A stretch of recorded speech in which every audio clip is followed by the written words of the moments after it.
Hi, I'm Caitlin Morris and I'm a defender for AFC Bournemouth. Just tell me about your love of football. Tell me about what football means to you and has done growing up. Football and kind of everything, it's a real central part of my life. My mum played football when she was younger, so from when I was about 4 years old, I think I was taken to my first football session, and we were really fortunate growing up. I did loads of different sports, but football was always the one that stuck. And yeah, it's playing, watching it, talking about it. Football is just, central to everything that I do at the moment. Do you have an earliest footballing memory? I actually do. I don't know how much of it is a genuine memory or just kind of been passed down, but I remember I played for a boys' team when I was maybe 6 or 7, and we'd gone to play a game, and I made my first slide tackle against a lad who was apparently a lot bigger than me, and I remember it being on a pitch with loads of leaves, and I got my first kind of slide tackle burn, and that's probably the earliest one, which sums me up as a player really, but yeah, that's probably my earliest proper memory of playing. When did you realise that football was something that you wanted to be more than a hobby? I think growing up, there were role models within the women's game, but not quite to the extent that there are now. And I remember maybe being 15, 16, and that was when I had to start making decisions around missing social activities with my friends and maybe living a slightly different life. And I think that's probably the turning point where it went from something that was really a passion, but something that then I really started to say, oh, actually, no, this is what I really want to focus on. So yeah, 15, 16, I made the decision to move away for college and to go and play football. So that kind of decision was the turning point where I changed my plan from what I was going to a local college and kind of studying my A levels to then moving to Wales to go and play football more seriously there. Did you feel even at a young age there was sacrifices that you were making to sort of make your dreams a reality? Yeah, definitely. Not massive sacrifices when you compare kind of what people do as an adult, but things like there was a party on a Friday night and I had a game on a Saturday, I wouldn't go, or I'd go and I'd leave early. And I probably wasn't doing the same things that my friends are doing because I had that commitment of football. And I wouldn't change anything about it. But yeah, definitely made slightly different decisions at sort of that young, impressionable age. So how do you look back on those decisions now that you're in a position where you are? How do you feel about the decisions that you made when you were younger? I wouldn't change anything. I think football's been a big part of how I have kind of developed as a person as well. So I think I had some amazing experiences from football that had I made different decisions, I wouldn't have got to where I've got to, and I wouldn't have had different opportunities. So I think looking back, it's been worth it, and I've kind of managed to shift kind of what I've done as an adult and maybe make up for some of those lost experiences as well. So you decided to pursue football. What was your family's reaction? Because women's football's come along massively in the last 10 years. What was your sort of family's opinion on pursuing it more as a profession? Oh, my sister plays as well, and I can't thank my mum enough for the support that she's given. We used to train 2-3 nights a week, and she'd drive us to and from training, and she'd sit and wait. So she's always been a massive support system of that, and I think she couldn't be happier. Obviously, your family see the dark side of football when things aren't going quite so well, and you're coming back from training and you're frustrated. But I think she and people around us are very aware of how much it means. So everyone's been really on board with it and definitely is supportive and really proud of kind of the footballing journey that we've been on. You mentioned the dark times. Why don't you just tell us where you're up to right now? What's the current situation with regards to your football career? So I am on my 3rd ACL injury. So I'm about 10 weeks post-operation. I've had a few kind of minor setbacks around that, but yeah, three quite hefty injuries that have taken a while to come back from. 3 ACL injuries is really astounding, really. Can you believe your own luck when it comes to your injury record? Probably not, no. It's tricky. I did my first one when I was 18, or just turning 18. So that one feels like a really long time ago, and thankfully I've had no setbacks on that particular knee. So I had the surgery, did my 12 months of rehab, came back, and quite often I used to say that I forgot that that even happened. So that one I feel like I managed to bounce back from quite quickly, and then the two since been on the same knee, and they've been definitely a lot more tricky to kind of deal with. So the most recent one, that was a massive frustration, because it is like, this is the third time now. This is, yeah, it feels like a bit more of a mountain to climb. Not to bring up the forgotten one, but just taking you back to your first ACL. I guess when you've never experienced it, maybe you don't feel like it's going to happen. Do you remember what your mindset was like before suffering that first injury? Yeah, I think so I was playing for Wales under 19s at the time, and we'd gone out to Euro qualifiers in Kazakhstan.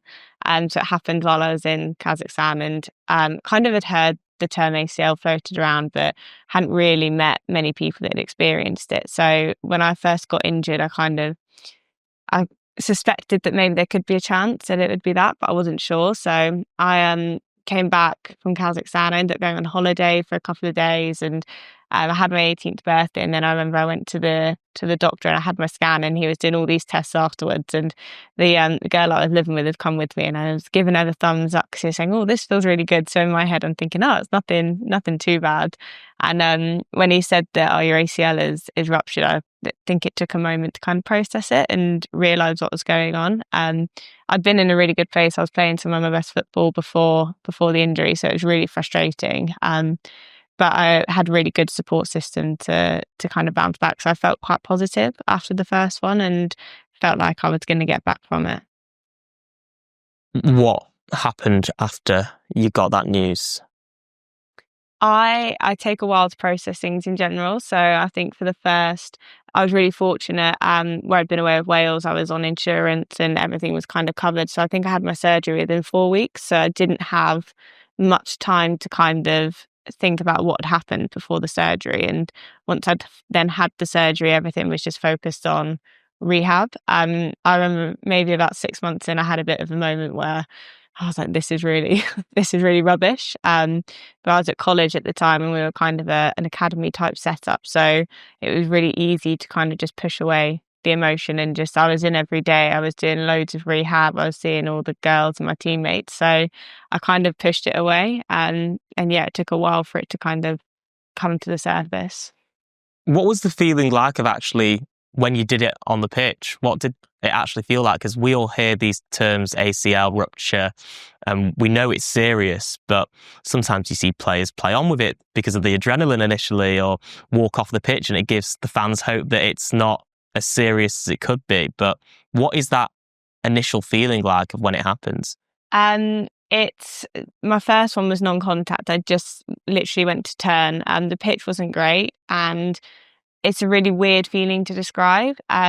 The thing that has stuck with me is the sound that it makes. So, not to be too graphic, but people across the other side of the pitch had heard like the snapping kind of sound. So, um, I I got splintered, and I was kind of taken. I stretched it off, and I went back to the hotel. So, what's really interesting with ACLs is the initial feeling is that you feel the pain, but where there's no kind of nerve around the actual ligament, for the few days afterwards, I was walking. I kept telling everyone, no, I'm actually okay. Like, I can walk up and down stairs, and I was in a brace, but I wasn't in agony. So it's a really weird one where, yeah, it's painful, but it's not that kind of lingering pain after. So people can kind of convince themselves that, oh, I might actually be okay. Yeah, that's crazy, really. Also, you were in Kazakhstan, which, now there's no great place to suffer an injury, a serious injury, but would rather be at home and surrounded by your family and have home comforts. What was it like mentally, sort of, even though you didn't think it was actually that serious after the event? What was it like being away from home in Kazakhstan and suffering what ended up being a very serious injury? It was really tough, and I was really fortunate. I got on really well with my teammates, so I had the girls around me to try and sort of comfort me. But what I found really hard was one, having to tell my mum over the phone and say, I think I've got injured, but I'm not really sure. And obviously she was worried about me. And then what I also found really tricky was we ended up qualifying for Euros, but where I hadn't been able to play, I felt really emotional, and it was really hard because you feel like you're part of the team, but where I hadn't actually played and contributed. I know the last game, we won and we'd qualified, and everyone was in the changing rooms absolutely buzzing. And I think I actually went and cried because I knew that realistically I wasn't going to be able to go to the Euros. I wasn't going to be fit to play, and it was really quite tough to be in that space where you've got complete opposite sides of the spectrum, where most of the team are just so excited that we'd managed to qualify, and then I was kind of on the other side of that. I guess still though, at that point, with it being your first major injury, you're still full of hope that you're going to do your rehab, you've had your operation, everything will be fine, get back to football and just continue with my career. Like, still very young at that point, still very young now, of course. Tell me about what your career looked like up to the point of coming back from that first ACL injury and then suffering the second one.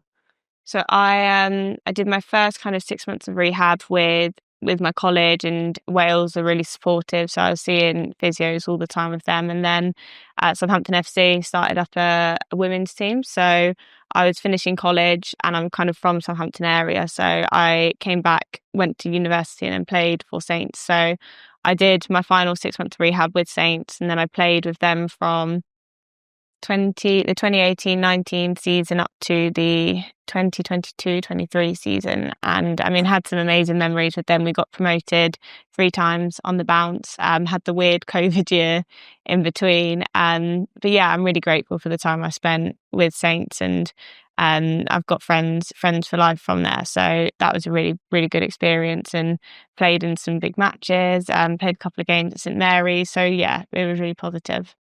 And then what happened when it came to the second big injury? So the second knee was, it was a contact one where I'd landed and was clearing the ball with my left foot and just got a bit of contact from on my right leg, which was just in training. Again, wasn't entirely sure what had happened. I tried to play on for a little bit and then was like, it's not right. And then kind of finished training, and this must have been February. So I wasn't able to play between Feb and the end of the season, which was really frustrating because we were going up into the championship, and again felt like I didn't really have an opportunity to prove myself. And I hadn't got scanned at that point, so we weren't entirely sure what the injury was. So I kind of was doing rehab and kept saying, "Oh, it's not quite right. It doesn't feel like it should do." Then I ended up getting released at the end of the season, which was really tricky, being injured, and I hadn't played since February. So when you're trying to then talk to other clubs, it's like, well, I've got an injury, but I'm not entirely sure what it is. I was fortunate. I had a really good conversation with Oxford United Women, which Liam Gilbert was a manager of. Had a really positive conversation with him and thought that was a really good fit for me. So went to a couple of training sessions, but my knee kind of gave way on a training session, and it was like, it's not right. So I got scanned, and it ended up being a dreaded ACL again. So how long had you had that second ACL for before you knew it was? Probably like maybe 4 or 5 months. It was a long time, and this is again the thing with ACLs, I've always been quite strong. So I was able to run, and I was able to kind of do football-based activity. So yeah, it was a while, and I didn't end up getting my surgery until December. So I kind of went 9 months with no ACL, which was really frustrating because I kind of felt like I wasn't able to properly progress. So it was just kind of staying still.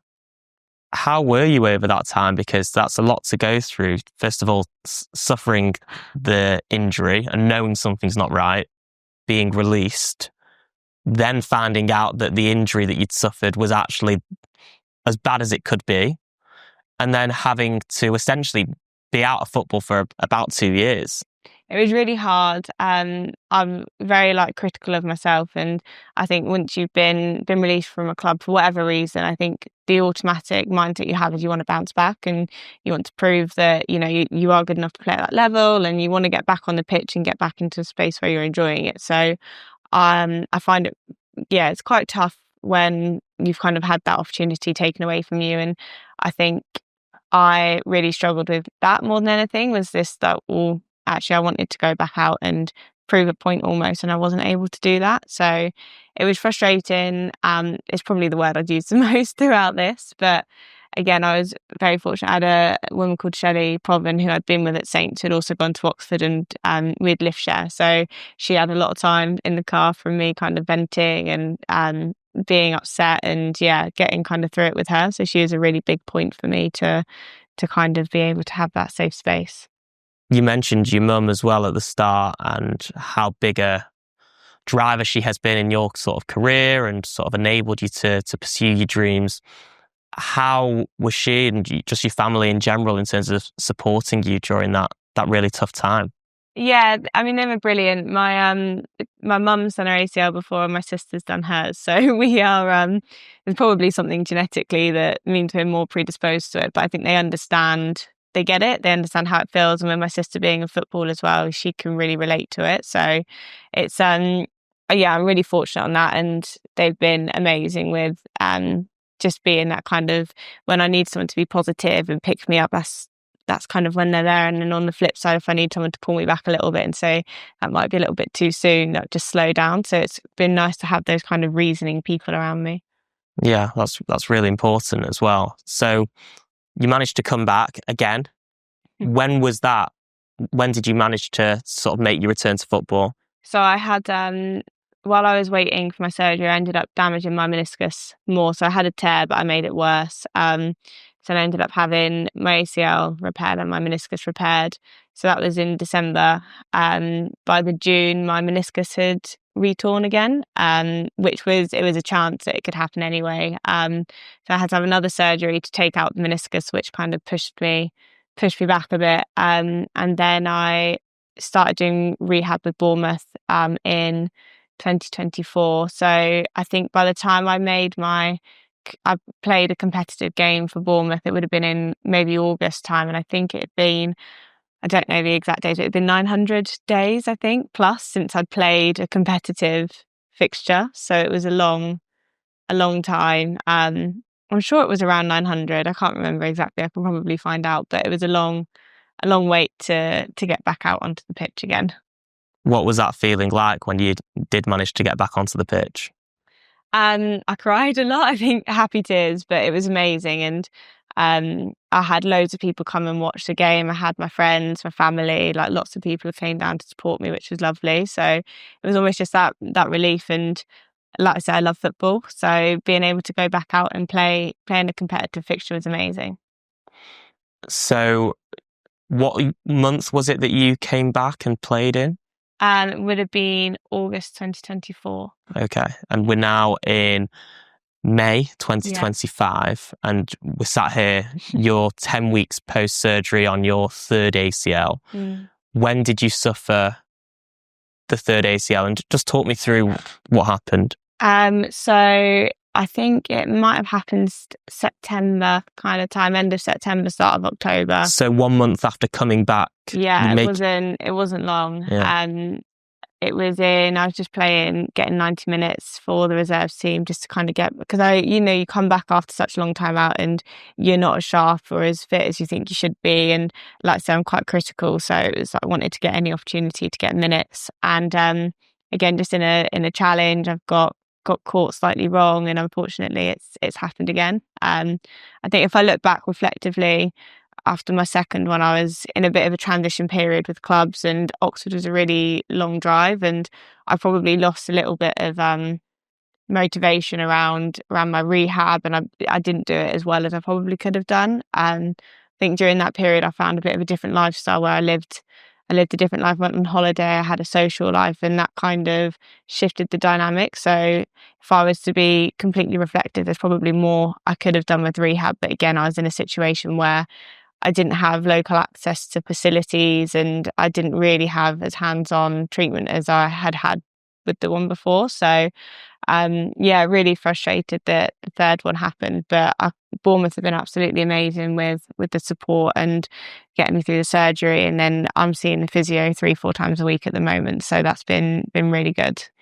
When it happened, did you know straight away this time? Um, I don't know if I feel like I kind of glaze over it a little bit. What I do remember is I went down and I swore a couple of times, and I was playing with the reserves team, and there were parents still on the side watching, and I turned around and I said, I'm really sorry for my language, because I was quite aware that these are like under 18s I was playing with. A lot of them were quite young, and I got up and I played on for a couple of minutes, and it just didn't feel right. So I took myself off to the changing room and I had a big cry, and I phoned a couple of people, and I was like, I think it might have gone again, but you never really know. So it swelled up massively, and I could kind of tell that maybe something wasn't right, and got a scan. And I was actually watching my sister play, so I was at Spurs game, and I got the call from the physio, and it was like, you've done it again. So that was when it was all kind of confirmed, and yeah. Just tell me about that period then, from suffering the injury, the scan, the wait to find out what it is, and then finding out and experiencing those emotions again. It's really interesting because it's hard when you're kind of preparing for the worst, but also you want it to be the best. So I was able to do quite a lot. Like the first couple of weeks, my knee was quite swollen and I wasn't really able to do much. And then after that, again, I was back walking, and I felt like it felt okay.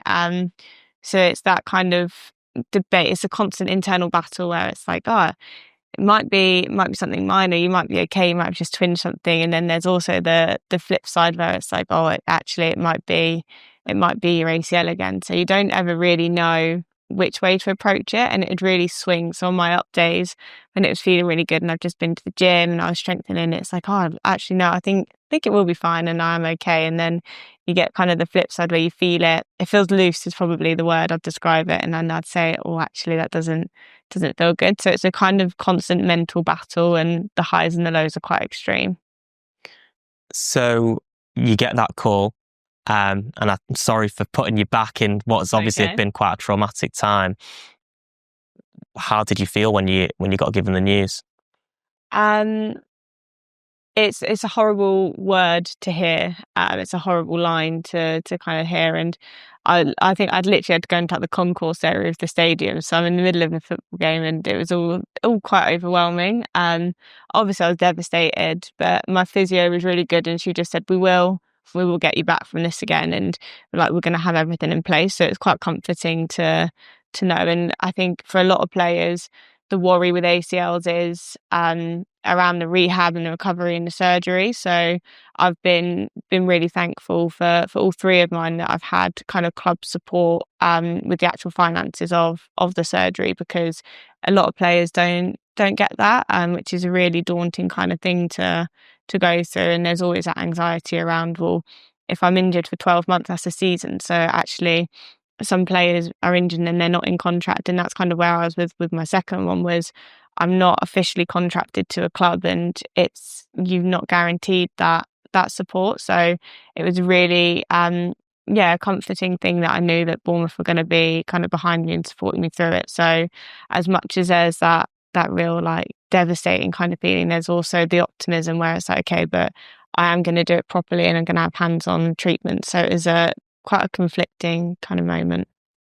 Over the course of your three injuries, have you had much support from other players? Obviously, as we know, that ACLs is such a hotly discussed topic in the women's game. Lots of research going into it. Did you have much support from fellow players? Yeah, I mean, everyone has been amazing. My first one, there was three of us, I think. They're an ACL recovery club, so we used to do all our gym together, and that was really nice to have people that were in it. My second one, I had Shelley Proven and Kelly Snook had both recently done theirs, so they were really big people for me to kind of talk to and bounce things off of. And then this one has another player who's a little bit younger who's done hers, so it's a bit of a different role for me now. I feel like I kind of want to support her and give it back what I've had previously. So and obviously you don't want anyone else to be in the same position as you, but you are able to kind of relate to each other, and especially when you're in a similar point of rehab, you can kind of push each other on with that. Now, I know you're not a doctor or looking into it yourself, but do you have any sort of hunches on why it's such a prevalent problem in the women's game, having experienced it yourself 3 times? I think medically, a women's body structure, so we tend to have wider hips, which means that the angle that your knee at, it's called the Q angle, your knees are at a more exposed angle. So when you are turning and putting kind of pressure through it, it's less stable. So that's a big one. And then the other is around like menstruation and different points in your cycle, your ligaments. So I don't know the ins and outs of it, but it's around hormones, and your ligaments are more lax at certain points within a cycle. So they're less strong and they're more likely to be at risk. So those are two really big factors. And I also, again, this is a kind of me one, so it's not proven, but I think if you look at male players, when they're getting to the elite level and they're in full-time kind of training, they've been exposed to that since they were really young. So they've been in academy setups since they were 7-8 years old. Whereas if I look at myself as a player, from 8 to 16 I trained twice a week and played a game on a Saturday, and didn't really do too much fitness work in terms of like gym, HSR, conditioning. And then you kind of go to college, and then I was suddenly training 5-6 times a week. I was in the gym, I was doing lots of like running and conditioning. So the kind of jump from what you've had as a child to an adult, I don't know if there's been if bodies have kind of been like conditioned to it, so they know they're able to cope with an increase in demand. I don't know whether that's a factor, but yeah, it's definitely so much more prevalent in the women's game, and there's more and more research coming out, which is really positive. Is there anything you think football can do or do better to support women in the game and, I guess, prevent ACLs, but also help them through them?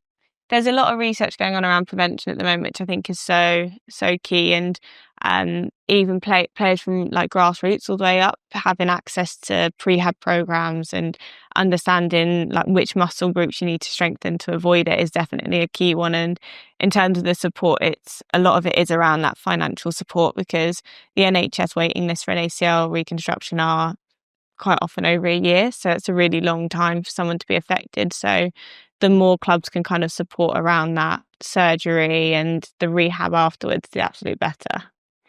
What about you then? Where are you up to in terms of how you feel about football? How determined are you to get back?